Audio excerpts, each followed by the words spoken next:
कैसे हो? आशा करते हो ठीक ही होंगे। सो आज हम लोग linear equation in one variable class 8 के क्वेश्चंस एग्जांपल्स देख रहे थे। सो बहुत लेट से वीडियो अपलोड हुआ था, एक्चुअली मेरा भी बहुत काम था तो आज थोड़ा सा लेट से अपलोड हो गया। सो स्टार्ट करते हैं क्वेश्चंस, देखते हैं क्वेश्चंस में क्या पूछा है। ठीक है, चलो। सो पहला क्वेश्चन एग्जांपल नंबर 6 में आ जाता है। ठीक है, the perimeter of a rectangle is 13 centimeter and its width is 2 3/4 centimeter. Find its length. So हम लोग को क्या पूछा है? हम लोग को पूछा है यहाँ पे, हम लोग को पेरीमीटर दिया हुआ है। सबसे पहले जानते हैं कि पेरीमीटर क्या होता है बच्चा। पेरीमीटर क्या होता है? पेरीमीटर होता है बाउंड्री। टोटल बाउंड्री को जब तुम प्लस करते हो उसको पेरीमीटर बोलते हैं। मतलब जितने भी बाउंड्री होते हैं एक रेक्टेंगल का उसको पेरीमीटर बोलते हैं। ठीक है, सो हम लोग को पेरीमीटर गिवन है क्वेश्चन में, पेरीमीटर गिवन है और विड्थ गिवन है। विड्थ का मतलब क्या होता है? विड्थ का मतलब होता है ब्रेड। विड्थ का मतलब होता है ब्रेड, मतलब ये बी। ब्रेड मतलब चौड़ा, चौड़ा कितना चौड़ा है चीज को। और लेंथ, लेंथ मतलब लंबाई, लंबाई का बात कर रहा है। ये लेंथ और ये ब्रेड। ठीक है, ये लेंथ, ये है लेंथ और ये है ब्रेड। सो हम लोग को बेसिकली लेंथ निकालना है क्वेश्चन में। क्या निकालना है? लेंथ निकालना है। ये कौन सा फ्रैक्शन है? ये मिक्स्ड फ्रैक्शन में गिवन है क्वेश्चन। किसमें गिवन है? मिक्स्ड फ्रैक्शन में क्वेश्चन गिवन है। सो इसको हम लोग प्रॉपर फ्रैक्शन में करेंगे, इसको सिंपल, इसको फ्रैक्शन में करेंगे। ठीक है, इसको सॉल्व कर लेते हैं। 2 3/4 सेंटीमीटर, इसको सिंपल में करो। कैसे करते हैं? सिंपल, इसको 4 को 8 से इंटू करेंगे तो 4 2 जा कितना होता है? 8, 8 प्लस 3 कितना होता है? 11। तो क्या हो जाएगा? 11/4 सेंटीमीटर। ये हो जाएगा प्रॉपर फ्रैक्शन में। इसको करने से कैसे किया?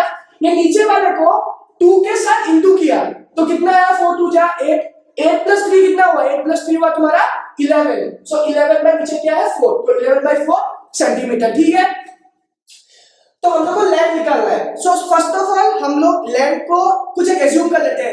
ऐसा क्वेश्चन जब भी कुछ लीनियर इक्वेशन में हम लोग नॉर्मली कुछ भी निकालना होगा, एजेस निकालना है, कॉइंस का क्वेश्चन है, फिर तुम्हारा लेंथ ब्रेथ कुछ भी निकालना है, सबसे एज्यूम का क्वेश्चन है। इसको x y z कुछ भी एज्यूम कर लो।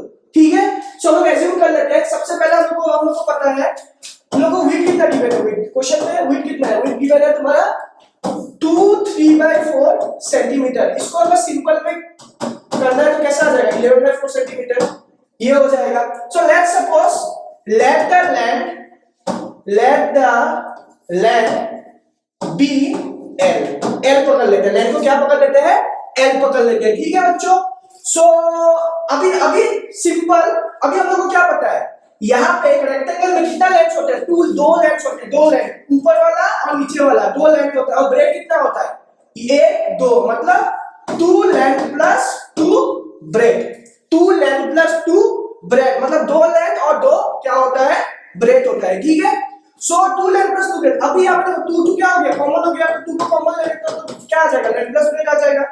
अभी ये चीज क्या है? ये चीज क्या है? ये चीज कुछ नहीं है, पेरीमीटर है बच्चा। क्या है?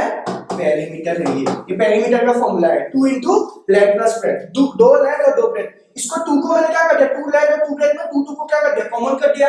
और length plus breadth, L plus B को मैंने ब्रैकेट में लिख दिया। ये पेरीमीटर होता है, इसका रेक्टेंगल का पेरीमीटर का फॉर्मूला होता है।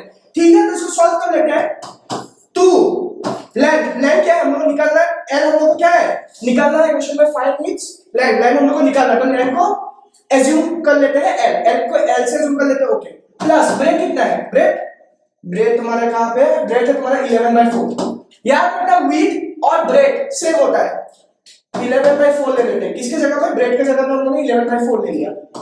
इक्वल टू, अभी देखो एक चीज क्वेश्चन में गिवन है। क्या है? पेरीमीटर गिवन है क्वेश्चन में। पेरीमीटर क्या गिवन है? 13 सेंटीमीटर गिवन है। तो पेरीमीटर की जगह में 13 पुट कर देते हैं। ठीक है, सो पेरीमीटर की जगह में क्या पुट कर देते हैं? Equal to. पेरीमीटर की जगह में क्या पुट कर देंगे? Equal to 13। मतलब पेरीमीटर कितना है?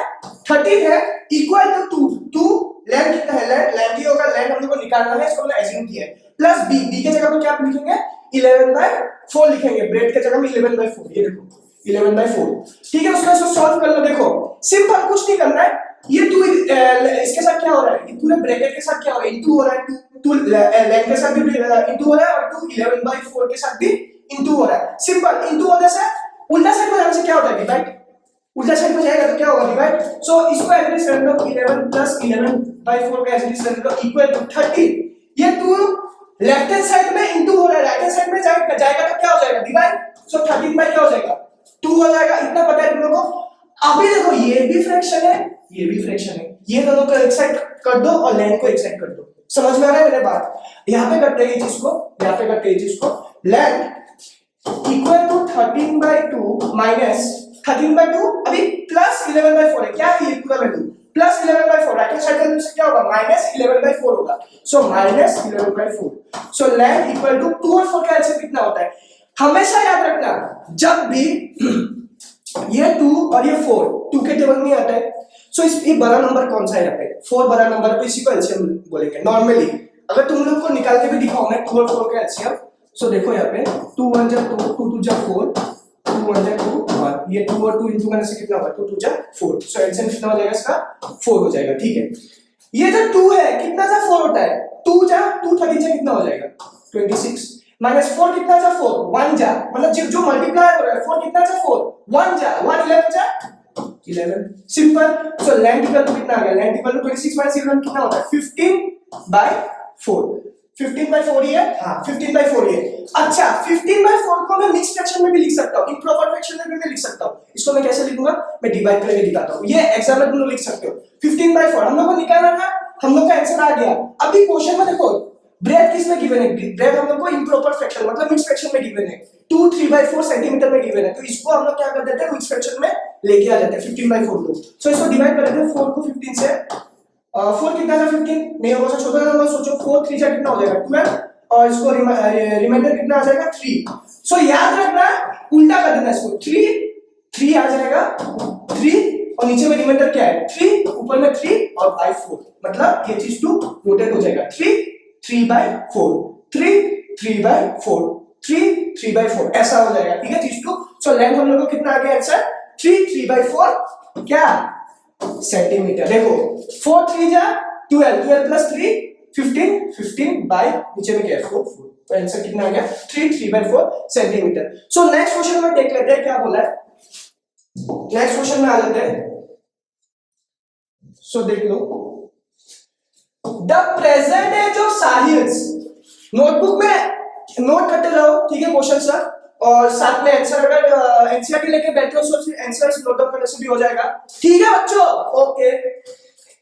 Late the present age of Sahil's mother age is 3 times the present age of Sahil. After 5 years their age will be add to 66 years, find their present ages। ये एजेस का question है, इसमें भी assume लेंगे x x ये सब y assume लेंगे ये सब नॉर्मली। ठीक है, सो पकड़ लो, एक तरफ ले लेंगे साहिल, ठीक है, और एक तरफ ले लेंगे Sahil's mother, Sahil's mother. Okay, so Sahil जो है, साहिल का एज पकड़ लो x है, कितना है? x है। उसका मम्मी का कितना होगा? 3x होगा। कैसे होगा 3x? ये देखो, the present age of Sahil's mother is 3 times the present age of Sahil. What do you mean by 3 times? 3 times मतलब 3 गुना। 3 गुना ज्यादा है। किसका ज्यादा है? उसका मम्मी का ज्यादा है। किससे ज्यादा है? उसका बेटा से, साहिल से ज्यादा है। समझ में आ रहा है मेरा बात? So the present age of Sahil's mother is 3 times the present age of Sahil। मतलब साहिल की जो मम्मी है, साहिल की मम्मी का जो एज है वो 3 times ज्यादा है साहिल का एज से। समझ में आ रहा है? साहिल का एज से 3 times ज्यादा है। तो अदर लेट्स सपोज साहिल का एज x है, तो उसका मम्मी का एज कितना होगा? 3x, मतलब 3 गुना। 3 टाइम्स अगर ट्वाइस होता है, ट्वाइस तो 2 टाइम्स हो जाता है। समझ में आ रहा है? थ्राइस होता है, थ्राइस थ्राइस मतलब 3 टाइम्स ही होता है। ये सब चीज कुछ कुछ पॉइंट्स याद रखना, ठीक है? ओके, सो नेक्स्ट आता है after 5 years of their ages will added to 66 years, मतलब 5 साल बाद। लेट्स सपोज साहिल का एज अभी x है, तो 5 साल बाद कितना होगा? ऑब्वियसली बात x + 5, मतलब 5 साल बाद 5 years ज्यादा हो जाएगा। अभी तुम्हारा 13 years है, तो 5 साल बाद कितना होगा? 18 साल के। क्या किया तुमने? प्लस किया। तो मैंने भी क्या किया? प्लस ही किया। सो इसमें भी क्या करेंगे? 3x। 5 साल बाद कितना होगा? उसका मम्मी का अगर 3 टाइम्स है, उसका बेटे का है, तो 5 साल बाद कितना होगा? 3x + 5 हो जाएगा। +5 मतलब 5 साल बाद 5 जो है वो ज्यादा हो जाएगा, तो 5 ऐड कर देंगे। यहाँ पे क्या बोला है? दोनों को ऐड करने से क्या मिल रहा है हम लोग को? 66 years मिल रहा है। ये देखो क्या बोला है? Their ages will be added to 66 years, मतलब 5 साल बाद अगर साहिल की मम्मी का एज और साहिल का एज दोनों को ऐड करने से 66 years आएगा। समझ में आ रहा है? 66 ईयर्स हम दोनों को प्लस करने से आएगा। तो हम लोग क्वेश्चंस में आ जाते हैं। अभी तुम लोग को थोड़ा बहुत क्लियर होगा, तो अभी जब मैं आंसर्स करूंगा तो पूरा कॉन्सेप्ट क्लियर हो जाएगा। ओके, ठीक है बच्चों, देखो। So find the present ages. So let the present age of Sahil equal to क्या लेंगे, x लेंगे, और let the present age of Sahil's mother क्या ले लेंगे, इक्वल टू 3x। मतलब 3x क्यों लिया, 3 टाइम्स द साहिल्स एज, मतलब साहिल की मम्मी जो है वो 3 टाइम्स बड़ी है साहिल से, सो 3x हो जाएगा। मतलब साहिल से, साहिल कौन है, x, सो साहिल से 3x, ठीक है। ओके, सो आफ्टर 5 इयर्स, सो 5 साल बाद क्या होगा सिनेरियो, आफ्टर 5 इयर्स, सो 5 साल बाद क्या हो जाएगा, देखो 5 साल बाद x, ये साहिल का एज है x, तो 5 साल बाद तो x + 5 हो जाएगा, सिंपल x + 5 हो जाएगा। मतलब साहिल का x है, तो 5 साल बाद साहिल कितना हो जाएगा, कितना बड़ा हो जाएगा, 5 साल ज्यादा बड़ा हो जाएगा, तो +5। फिर प्लस करेंगे, ये देखो क्या लिखा है, एडेड, उसके बाद क्या आएगा, उसका मम्मी का कितना है, मम्मी का 3x है, सो मम्मी भी कितनी बड़ी होगी, अगर 5 साल छोटी हो जाएगी क्या मम्मी क्या 5 साल बाद क्या 5 साल छोटी हो जाएगी साहिल से, नहीं 5 साल बड़ी हो जाएगी, तो मम्मी का भी एज कितना बढ़ेगा, +5 हो जाएगा, ठीक है। ओके, सो +5, मम्मी का एज भी 3x था प्रेजेंट एज, तो 5 साल बाद कितना हो जाएगा, +5 इक्वल टू, दोनों का सम कितना दिया हुआ है क्वेश्चन में, अगेन टू 66 है, दोनों के बराबर हो गया, 66 इयर्स के बराबर हो गए, दोनों को मिलाने से 66 इयर्स आएगा, ठीक है। तो यहाँ पे प्लस कर लेते हैं इसको, x + 5 प्लस क्या है 3x प्लस क्या हो जाएगा 5 इक्वल टू 66। अभी तो पूरा इक्वेशन बन गया, इसको सॉल्व कर सकते हो। x को x के साथ में सॉल्व करो, नंबर को नंबर के साथ सॉल्व करो, ये x और ये x, 3x + x कितना हो जाएगा 4x, 5 + 5 कितना हो जाएगा +10 equal to 66। So 4x equal to 66 minus 10, so 4x कितना हो जाएगा, 4x इक्वल टू 66 माइनस 10 कितना होता है 56। सो 4x के साथ क्या हो रहा है, इंटू हो रहा है, राइट हैंड साइड पर जाएगा तो क्या हो जाएगा, डिवाइड हो जाएगा, सो x इक्वल टू 56 अपॉन 4, तो 4 1 जा 4, 4 2 जा 16, x इक्वल टू 14 इयर्स। ये 14 इयर्स किसका एज है, याद रखना, ये 14 इयर्स किसका एज है, ये मैं अकॉर्डिंग टू क्वेश्चन चल रहा हूं मैं, ठीक है। ये प्रेजेंट एज मतलब 14 इयर्स जो है वो साहिल का प्रेजेंट एज है, ये जो 14 इयर्स है, ये जो 14 इयर्स है बच्चे, ये साहिल का प्रेजेंट एज है, प्रेजेंट एज। उसका मम्मी का कितना हो जाएगा, मम्मी का कितना है 3 टाइम्स साहिल से, साहिल का 14 है तो मम्मी का कितना हो जाएगा 3 × 14, मतलब 3 टाइम्स, 14 से 3 टाइम्स ज्यादा, तो 14 से 3 टाइम्स ज्यादा कितना होता है 4 × 2 है 42 इयर्स हो जाएगा बेटे, समझ में आ रहा है। उसका साहिल का एज 14 इयर्स है, उसका मम्मी का एज 14 टाइम्स मतलब 42 इयर्स है। सो अभी ये हम लोग को निकालना था क्वेश्चन में, सो साहिल का एज 14 हो जाएगा, उसका मम्मी का एज 42 इयर्स हो जाएगा, क्या यही निकालना था प्रेजेंट एजेस। अभी हम लोग एक चीज देख लेते हैं क्वेश्चन में, अभी मेरे को एक बात बताओ, अभी साहिल का एज कितना है 14 है, 5 साल बाद कितना हो जाएगा 19 हो जाएगा। सिमिलरली अगर उसकी मम्मी का 40 है, 42 है प्रेजेंट एज, तो 5 साल बाद कितना हो जाएगा 47, सो 47 + 19 का तो कितना आ जाएगा 7 + 9 कितना हो जाएगा 16, 66, सो 66, तो यही 66 इसके बारे में बात कर रहा था क्वेश्चन में, मतलब 5 साल बाद दोनों का जो सम होगा वो 66 इयर्स हो जाएगा। सो देखते हैं आगे का क्वेश्चन, हम लोग अभी क्या करते हैं प्रोसीड करते हैं। सो नेक्स्ट क्वेश्चन में आ जाते हैं। सो यहाँ पे क्या बोला, बंसी has 3 times as many 2 rupees coins as he has 5 rupees coins. If he has in all a sum of 77, how many coins of each denomination does he have? मतलब उसके पास, मतलब बंसी के पास 2 रुपए का कॉइन है और 5 रुपए का कॉइन है। लेट्स सपोज मैं ये लाइन को पूरा एक्सप्लेन करता हूँ, पकड़ लो 5 रुपए का कॉइन, ₹5 का कॉइन पकड़ लो, कितना 2 है 10 2 है 10 कॉइन्स है, ₹5 का पकड़ लो 10 कॉइन्स है, ठीक है। सो 2 रुपए का कॉइन कितना हो जाएगा, 2 रुपए का कॉइन हो जाएगा 10 × 3 हो जाएगा 30 कॉइन्स हो जाएगा। क्यों 30 कॉइन्स होगा बच्चे, क्यों 30 कॉइन्स होगा, क्योंकि यहाँ पे लिखा हुआ है बंसी हैज 3 टाइम्स, मतलब 3 गुना ज्यादा है as many 2 rupee coin as he has 5 rupee coin, मतलब 2 रुपए का कॉइन 3 टाइम्स ज्यादा है 5 रुपए का कॉइन से, मतलब दोनों ही है उसके पास, पर जो 2 रुपए का जो सिक्का है, 2 रुपए का जो सिक्का है वो 3 टाइम्स ज्यादा है 5 रुपए का सिक्का से।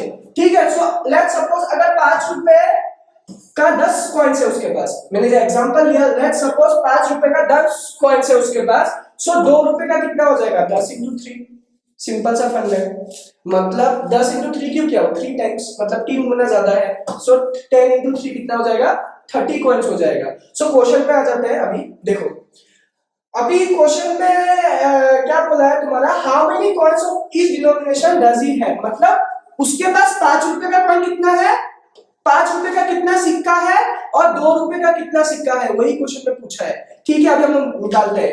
Let suppose let the 5 rupees coins, let the 5 rupee coins ठीक है equal to, let the 5 rupee coins equal to x, 5 रुपए का कॉइन्स क्या करो पकड़ लो, मतलब एज्यूम कर लो x, एज्यूम कर लो x, so let the 5 rupee coins equal to x, उसके बाद तुम्हारा 2 rupee coins क्या हो जाएगा, 2 rupee coins कितना हो जाएगा 3x हो जाएगा, 3x क्यों हो जाएगा 3 टाइम्स, मतलब 3 गुना ज्यादा है 5 रुपए का कॉइन से। ठीक है, 5 रुपए का कॉइन से कितना रुपए ज्यादा है 3 गुना ज्यादा है। अभी क्वेश्चन में आ जाता है, अभी देखो क्वेश्चन में क्या कैसे निकालेंगे अभी, सो देखो यहाँ पे बच्चे 5 रुपए का कॉइन्स x है, तो 5 रुपए का कॉइन्स x है तो कितना हो जाएगा 5x हो जाएगा, मतलब 5 रुपीस का कॉइन्स कितना 2 है x2 है, तो इन टोटल कितने बार उसके पास कितना कॉइन्स है 5x हो जाएगा। अगर उसके पास 2 रुपी मतलब 2 रुपी कॉइन्स है तो टोटल कितना हो जाएगा 2 into 3x हो जाएगा, मतलब तुम्हारा 6x हो जाएगा, मतलब तुम समझ में आ रहा है क्वेश्चन, मैं तुमको बोल रहा हूँ। सेम यहाँ पे देखो, अगर 5 रुपए का कॉइन है, 5 रुपए का कॉइन है तो मतलब 5 रुपए है 10 कॉइन्स है उसके पास, कितना कॉइन्स है 10 कॉइन्स है, तो 2 रुपए का कितना कॉइन्स हो जाएगा 10 into 3 30 हो जाएगा। तो मैं यहाँ पे भी सेम किया हूँ, अगर उसके पास 5 रुपए, उसके पास 5 रुपए का कॉइन है, उसको पकड़ लेते हैं x, तो इन टोटल उसके पास टोटल नंबर ऑफ कॉइन्स कितना है, इन टोटल उसके पास कितना कॉइन्स है, सो देखो यहाँ पे 5 रुपए का कॉइन्स कितना है x2 है, तो टोटल वैल्यू मतलब वैल्यू ऑफ मनी मतलब टोटल पैसा कितना हो गया 5x, मतलब इतना रुपए है उसके पास। ठीक है, सिमिलरली 2 रुपीस का कॉइन्स उसके पास 3x है, 2 रुपीस का कॉइन्स उसके पास 3x है, तो टोटल मनी उसके पास कितना है 6x हो जाएगा, मतलब पकड़ लो तुम्हारे पास 5 रुपए है और 5 रुपए पकड़ लो 2 5 रुपए, तो टोटल वैल्यू कितना हो जाएगा 10 रुपए, टोटल वैल्यू कितना हो जाएगा 10 रुपए हो जाएगा। सिंपल सा फंडा है, तुम्हारे पास पकड़ लो 50 रुपए का नोट है, 3 to 50 रुपए का नोट है, तो 15 to 3 कितना 150 is what 150 is the value of the money, total money कितना है वो 150 रुपीस है। तो याद रखना पैसा 50 है, कितना 2 है 3 2 है, टोटल मनी कितना हो जाएगा 150। तो वही चीज क्या कॉइन 2 रुपए है, कितना 2 है और टोटल मनी कितना हो गया, वही सेम सिमिलरली मैं यहाँ पे 5 रुपए का कॉइन x है, तो टोटल वैल्यू कितना हो गया 5 रुपए, जो मतलब इंटू करके जो वैल्यू बना रहा है वो टोटल मनी उसके पास कितना है, कितना 5 रुपए का कॉइन से जो बना है वो कितना पैसा है उसके पास, वही निकालना है हम लोग का। ठीक है, तो हम लोग क्वेश्चन में आ जाते हैं। अभी देखो क्वेश्चन में यहाँ पे एक हिंट दिया हुआ है, if he has all the sum of 77, मतलब सम मतलब क्या होता है प्लस, सो प्लस मतलब देखो अगर 5x दिया हुआ है मतलब सम प्लस 6x इक्वल टू 77, मतलब यही चीज गिवन है क्वेश्चन में, समझ में आ रहा है क्वेश्चन में ये चीज गिवन है, मतलब कि 5x प्लस 6x यहाँ पे लिखा हुआ है if he has in all the sum, मतलब अगर उसके पास टोटल मतलब 5x का कॉइन्स और 6x का कॉइन्स दोनों का मनी को मिला के अगर उसके पास 77 रुपीस है, टोटल 77 रुपीस है, तो दोनों का सम कितना हो जाएगा 77 हो जाएगा, वही गिवन है। 5x प्लस 6x कितना हो जाएगा 11x equal to 77, so x का वैल्यू निकालने के लिए ऐसे, सो x का वैल्यू कितना निकल गया, x का वैल्यू निकल गया 7, मतलब कि 7 निकला, ये 7 कुछ नहीं है, अभी मैं बता रहा हूं। अभी जो 7 निकला ये कि कौन सा रुपए का निकला, ये 5 रुपए का निकला बच्चा, 5 रुपीस कॉइन्स उसके पास कितना है, डिनोमिनेशन निकालना है हम लोग को, वैल्यू नहीं निकालना है क्वेश्चन में, कितना पैसा है वो नहीं निकालना है, कितना टू है वो निकालना है, मतलब 5 रुपए का कॉइन्स कितना टू है वो निकालना है क्वेश्चन में। सुनो क्वेश्चन, 5 रुपए का कॉइन्स कितना टू हो गया 7 टू, ये निकालना है। उसके बाद तुम्हारा 2 रुपए का कॉइन कितना है, 2 रुपए का कॉइन्स, 2 रुपीज कॉइन्स कितना हो जाएगा, 2 रुपीज कॉइन्स 7 रुपए होगा क्या, कितना होगा 7। इसके साथ क्या इंटू होगा 3 टाइम्स, 3 गुना 7 3 से कितना हो गया 21। मतलब कि उसके पास 5 रुपए का कॉइन कितना था 7 था और 2 रुपए का कॉइन कितना था 21 था। अभी मेरा बात सुनो, अगर 5 रुपए का कॉइन 7 था तो टोटल पैसा कितना था, टोटल मनी कितना था 5 7 जा कितना हो जाएगा 35 और 2 रुपए का कॉइन 21 तो देखो 2 into 21 कितना हो जाएगा 42 हो जाएगा। इसको प्लस करो कितना आ गया 66 आ गया। कितना आ गया तुम्हारा टोटल मनी कितना आ गया तुम्हारे पास 66 आ गया, 66 नहीं सॉरी 77 आ गया। 35 प्लस 42 करने से कितना आ गया 77। वही क्वेश्चन में गिवन था ऑल द सम ऑफ 75। मेरा टोटल वैल्यू ऑफ मनी कितना था उसका टोटल 5 रुपए का कॉइन और 2 रुपए का कॉइन को मिला के उसका टोटल पैसा पॉकेट में कितना था 77 रुपीस था। तो मैंने वही वैल्यू निकाल लिया 77, 35 और 42। ठीक है नेक्स्ट क्वेश्चन। अभी ये स्क्रीनशॉट मार लो नहीं तो नोटबुक में लिख लो, नेक्स्ट क्वेश्चन में आ जाते हैं। ठीक है सो ये क्वेश्चन है देखो, the sum of 3 consecutive multiplies of 11 is 363, find these multiples। Simple question है देखो। सबसे पहले हम लोग का 11 का मल्टीपल्स क्या होता है, 11 1 जा 11, ठीक है 22 33, 11 2 जा 44, ये होता है मल्टीप्लाइज मतलब कॉन्सिक्यूटिव मतलब लगातार, कॉन्सिक्यूटिव मतलब लगातार। हम लोग को मल्टीप्लाइज निकालना है, किसका निकालना है 363 का मल्टीप्लाइज होगा। मतलब कि ऐसा मतलब 3 नंबर निकालना है जिसका मल्टीप्लाई करने से कितना आएगा वैल्यू 363 आएगा, वो निकालना है क्वेश्चन में। ठीक है अब मेरा बात सुनो, लेट्स सपोज हम लोग पहले वैल्यू को पकड़ लेते हैं x, पहले वैल्यू को क्या पकड़ लेते हैं x पकड़ लेते हैं, दूसरा वैल्यू क्या हो जाएगा x प्लस 11। अभी देखो इसका डिफरेंस कितना होगा, इसका डिफरेंस 11 ही होगा। 33 माइनस 22 करने से इसका भी डिफरेंस कितना होगा 11 ही होगा। 44 माइनस 33 करने से इसका डिफरेंस भी कितना होगा 11 ही होगा। मतलब कि देखो पहला जो मल्टीपल्स हो जाएगा क्या हो जाएगा x हो जाएगा, 11 खुद हो जाएगा। दूसरा मल्टीप्लाइज क्या हो जाएगा 11 प्लस 11 कितना हो जाएगा 22। तीसरा क्या हो जाएगा x प्लस 11 प्लस 11 तो कितना हो जाएगा x प्लस 22 हो जाएगा। मतलब ये 3 मल्टीप्लाइज निकालना है। समझ में आ रहा है पहला मल्टीप्लाइज कैसे हो गया x मतलब वो 11 खुद, x प्लस 11 11 प्लस 11 22 और x प्लस 11 प्लस 11 मतलब ये तीनों का मल्टीप्लाइज। तो तीनों का मल्टीप्लाइज कितना होगा, तीनों का मल्टीप्लाइज कितना होगा 33। तो हम लोग को इतना पता है। तो इसका भी हम लोग सम निकाल लेते हैं। देखो पहला वैल्यू क्या है x, दूसरा वैल्यू क्या है प्लस x प्लस 11, तीसरा वैल्यू क्या है प्लस x प्लस कितना निकला x प्लस 22 इक्वल टू क्या कर देंगे 363 कर देंगे। अब इसको सॉल्व करते हैं। x प्लस x कितना हो जाएगा 3x प्लस 11 प्लस 22 करने से कितना होता है तुम्हारा 33 होता है equal to 363। So 3x equal to number को भेजो राइट हैंड साइड प्लस 23 उधर में जाने से क्या हो जाएगा -33। सो 3x का वैल्यू कितना निकल गया, 3x का वैल्यू निकल गया तुम्हारा 330 निकल गया। तो x का वैल्यू 330/3 तो कितना आ जाएगा 110। x का वैल्यू कितना आ गया 110, x का वैल्यू कितना आ गया x 110, x का वैल्यू कितना आ गया 110। सो दूसरा वैल्यू क्या है x प्लस 11 मतलब x प्लस 11 मतलब 110 प्लस 11 कितना हो जाएगा 121 हो जाएगा। और तीसरा क्या हो जाएगा x प्लस 22 मतलब तुम्हारा 110 प्लस 22 कितना हो जाएगा, ये हो जाएगा तुम्हारा 132 हो जाएगा। 11 10 जा 110, 11 11 जा 121, 11 12 जा 132। सो हम लोग को तीनों मल्टीप्लाइज मिल गया, फर्स्ट मल्टीप्लाइज, सेकंड मल्टीप्लाइज और थर्ड मल्टीप्लाइज। समझ में आ रहा है मेरा बात। अब ये तीनों का सम करो 110 प्लस 121 प्लस 132 तीनों का सम करो 2 6 ये 3 हो जाएगा 5 6 और ये कितना होगा 3 मतलब 363। यही निकालना है, सम निकाल लेना है। ठीक है सम निकल गया हम लोग का टोटल प्लस करने से 363। सो नेक्स्ट क्वेश्चन में आ जाते हैं। सो डिफरेंस बिटवीन, यहां पे देखो एक क्वेश्चन है the difference between the whole numbers is 66। Whole number जो 0 से स्टार्ट होता है और इंफिनिटी तक जाता है तुम्हारा जो चलते रहता है। ठीक है the ratio of two numbers is 2:5। What are the two numbers, हम लोग को निकालना है कि दो होल नंबर्स का डिफरेंस दिया हुआ है, पहले का डिफरेंस दिया हुआ है, दोनों का डिफरेंस कितना दिया हुआ है 66 दिया हुआ है, और रेशियो दो नंबर का है 2:5। हमेशा याद रखना रेशियो का क्वेश्चन में let suppose let the first whole number equal to 2x। Ratio का क्वेश्चन में डायरेक्ट इसको x में लेके आ जाना। Let the second whole number equal to क्या हो जाएगा, सेकंड वाला क्या है, सेकंड वाला है 5x हो जाएगा। सो अभी इसका डिफरेंस दिया हुआ है, डिफरेंस कितना है 66 दिया हुआ है। देखो the difference between the whole number से 66, मतलब बड़े वाले को पहले लिखो, 5x को पहले लिखो माइनस 2x, कितना है इसका डिफरेंस 66 है।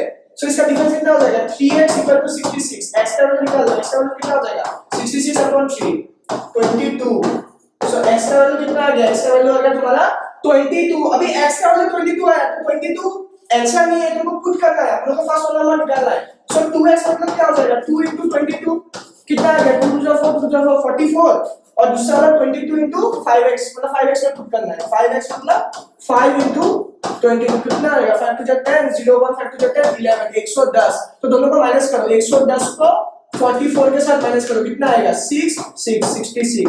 वही क्वेश्चन में निकाल रहा है 66 डिफरेंस दिया हुआ था क्वेश्चन में। ठीक है, सो नेक्स्ट क्वेश्चन में प्रोसीड करते हैं। सो नेक्स्ट क्वेश्चन में आ जाते हैं। नेक्स्ट क्वेश्चन लास्ट क्वेश्चन, इसके लिए मैं 3 कॉलम बना लेता हूं, नोट, फिर तुम्हारा नंबर ऑफ नोट्स और टोटल सम, ये 3 बना लेता हूं। सबसे पहले हम लोग कौन है, ये देवेशी है, देवेशी कौन है, ये देवेशी है। ठीक है, समझ में आ रहा है ये कौन है, देवेशी है। देवेशी है total of 590 as a currency note, उसके पास टोटल 590 रुपीस है। 590 करेंसी नोट मतलब ऐसा नहीं है तुम लोग समझ पा रहे इंटरनेशनल नोट्स का बात कर रहे हैं, 590 नोट्स है उसका करेंसी नोट, मतलब टोटल पैसा उसका 590 है। समझ में आया? ठीक है, तो वही बात है इन द डिनोमिनेशंस ऑफ 50, कितने पैसे का नोट है। सो यहाँ पे 50 रुपीज का नोट है, उसके पास 20 रुपए का नोट है और 10 रुपए का नोट है। समझ में आ रहा है? तो बच्चों लोग आप लोगों को इतना पॉकेट मनी मिलता होगा घर पे 50 रुपए 20 रुपए 10 रुपए। ठीक है, ओके। सो हम लोग अभी निकालते हैं डिनोमिनेशंस, मतलब हम लोग को पूछा है कि 50 रुपए का कितना नोट निकालना है, मतलब देखो डिनोमिनेशन पूछा है, सेम डिनोमिनेशन। मैं ये एग्जांपल नंबर शायद तुम्हारा 9 में 8 में कराया था एग्जांपल, ठीक है, वो भी डिनोमिनेशन वाला ही क्वेश्चन है। मतलब हम लोग को पूछा गया है कि नंबर ऑफ नोट्स निकालना, मतलब उसके पास 50 रुपए का कितना नोट है, 20 रुपए का कितना नोट है और 10 रुपए का कितना नोट है, ये हम लोग को क्वेश्चन में निकालना था। ठीक है, सो हम लोग को सबसे पहले हम लोग को सब कुछ भूल जाओ, 50 रुपए का पहले लिखो, सबसे पहले 50 रुपए का। अच्छा 50 रुपए का लिखा, ओके ठीक है, 50 रुपए का लिखा। उसके बाद यहाँ पे क्या दिया हुआ है, द रेशियो। देखो रेशियो का क्वेश्चन में डर मत जाना, रेशियो का क्वेश्चन किसका दिया हुआ है, रेशियो 50 और 20 नोट्स का रेशियो दिया हुआ है 3:5, मतलब कि 50 का वैल्यू दिया हुआ है तुम्हारा 3x और 20 का दिया हुआ है तुम्हारा 5x, मतलब 50 का जो नोट्स है वो 3x, मतलब रेशियो में दिया हुआ है कि इतना तो नोट है उसके पास, और 20 तो दिया हुआ है कि इतना तो नोट है 5x, मतलब उतना रेशियो में दिया हुआ है क्वेश्चन। तो सिंपल 50 का कितना नोट है 3x नोट्स है, और तुम्हारा 20 रुपए का कितना है, 20 रुपए का है तुम्हारा, कितना है 20 रुपए का, 20 रुपए का है तुम्हारा 5x, मतलब 5x के नोट्स है उसके पास, लेट्स सपोज। सो इसका टोटल सम कितना हो जाएगा, अगर 50 रुपए तुम्हारे पास 3 टू है 3x है तो कितना हो जाएगा 15 to 3x। 50 रुपए का पकड़ो 3 नोट है तो कितना वैल्यू कितना हो जाएगा 15 to 3, तो इनटू कर लगाना बीच में। सो 20 का कितना नोट है, 20 का नोट है 5x, मतलब 20 into 5x। ठीक है, तो नेक्स्ट क्वेश्चन में अभी देखो, अभी 10 रुपए देखो, अभी 10 रुपए का हम लोग को निकाल रहे हैं। देखो 10 रुपए का नोट गिवन नहीं है, यही क्वेश्चन में लॉजिक छुपा हुआ था बच्चों समझ में आ रहा है मैं क्या बोल रहा हूँ, ये 10 रुपए नहीं है। देखो यहाँ पे 50 नोट्स और 20 नोट्स का रेशियो दिया हुआ है बच्चा, अच्छे से क्वेश्चन को समझो, और टोटल ऑफ 25 नोट्स, उसके बाद टोटल 25 टू नोट्स है, वो भी क्वेश्चन में गिवन है। टोटल कितना नोट है उसके बाद 25 टू नोट है, और इसमें टोटल वैल्यू कितना है, टोटल वैल्यू कितना है 590, ये भी क्वेश्चन में गिवन है 590, इसके बाद टोटल वैल्यू है सम का, मतलब 590 उसके बाद रुपीस है, टोटल उसके बाद 25 टू नोट है, 25 टू नोट्स है, 50 रुपए का 20 रुपए का 10 रुपए का। अभी हम लोग को, अभी देखो मेरा बात सुनो, अभी सबसे पहले मेरे को एक बात बोलो, अभी 10 रुपए का कितना नोट है ये हम लोग को पता है क्या, ये हम लोग को नहीं पता है तुम्हारा, ठीक है, 10 रुपए का कितना नोट है ये हम लोग को पता नहीं है, ठीक है। सो देखो अभी 10 रुपए का भी नोट निकाल लेते हैं, 10 रुपए का नोट निकाल लेते हैं। देखो कितना नोट्स, नंबर ऑफ नोट्स कितने हैं उसके पास, 25 तो है। अगर अभी सपोज 25 को अगर मैं ये दोनों को प्लस कर दूंगा, 3x प्लस 5x करूंगा और 25 से मैं माइनस कर दूंगा, समझ लो मेरा बात। 50 का 3x है, 20 का 5x है, ये दोनों को अगर मैं प्लस किया और नंबर ऑफ नोट से मैं माइनस कर दिया, सो मेरे पास किसका आंसर आ जाएगा, 10 रुपए का नोट कितना है वो मेरे पास आ जाएगा। समझ में आ रहा है मेरा बात। अगर मैं 50 और 20 को मैं 3x और 5x और 3x को मैं प्लस कर देता हूं, मतलब प्लस करके मैं टोटल नंबर ऑफ नोट्स के साथ माइनस कर देता हूं, तो मेरे पास आ जाएगा कि 10 रुपए का नोट कितना है। सो कैसे निकालूंगा, 25 3x प्लस x कितना हो जाएगा, 25 माइनस x, तो यही चीज इधर पुट कर दो, 25 माइनस 8x, तो यहाँ पे आ जाएगा इसका सब कितना आ जाएगा 10, 25 माइनस 8x आ जाएगा। समझ में आ रहा है, ठीक है। तो मैं इधर जो सॉल्व कर दूं तो सर लंबा सॉल्यूशन हो जाएगा।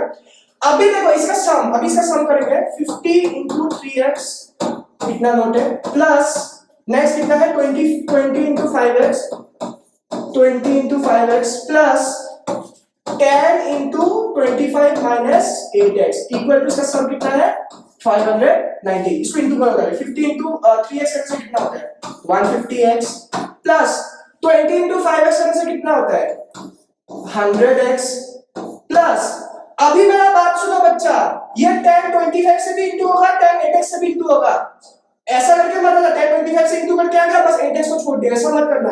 10 25 से इंटू करने से कितना हो जाएगा 250, 10 25 से 250 माइनस 10 8x, मतलब 10 into 8x कितना होता है 80x equal to 590। 10 into 25 250 minus 10 into 8x 80x, 10 8 80 और x। अब इसको सॉल्व कर लेते, देखो सुनो मेरा बात, 150x प्लस 100x कितना हो जाएगा 250x, 250x माइनस 80x कितना होता है, अभी मैं बता रहा हूँ ये चीज तो मैं नेक्स्ट से बता रहा हूँ। 250x minus 80x equal to 590।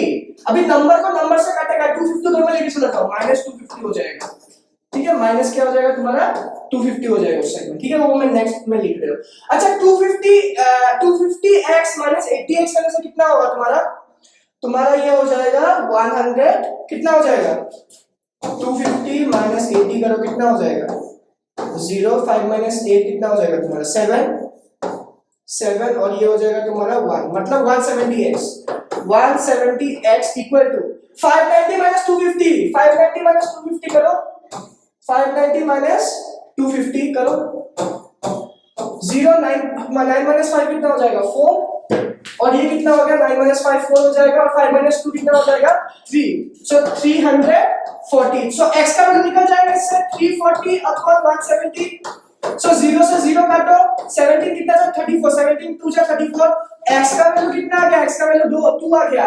अभी हम लोग निकाल सकते हैं, अभी कैसे निकालेंगे देखो, हम लोग को नंबर ऑफ नोट्स निकालना है, तो ये 2 को इधर पुट कर दो 3x के साथ, 3 into 2 मतलब 6, मतलब 6 to 50 रुपए का नोट था, 6 to 50 रुपए का नोट का मतलब कितना होता है 300 रुपए, 50 into 6 करने से कितना होता है 300 रुपए था तुम्हारे पास टोटल, और 5 रुपए 20 रुपए का नोट कितना था 5 into x का वैल्यू कितना है 2, मतलब 10 टू नोट था तुम्हारा 20 रुपए का, तो 10 to 20 रुपए का मतलब 200 रुपए था तुम्हारे पास, ठीक है बच्चे। और 10 रुपए का नोट अभी इसमें पुट करो, 25 minus 8 into x, 8 into x क्या हो जाएगा 8 into 16, 8x मतलब 8 into 16, x का वैल्यू में पुट कर दिया, तो 25 माइनस 16 कितना आ जाएगा 25 माइनस 16 करो, तुम्हारा ये आ जाएगा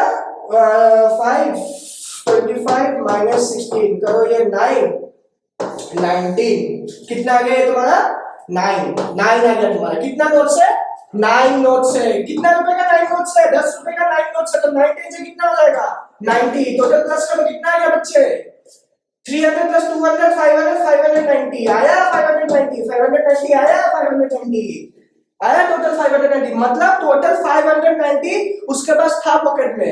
सो यही था आज के लिए।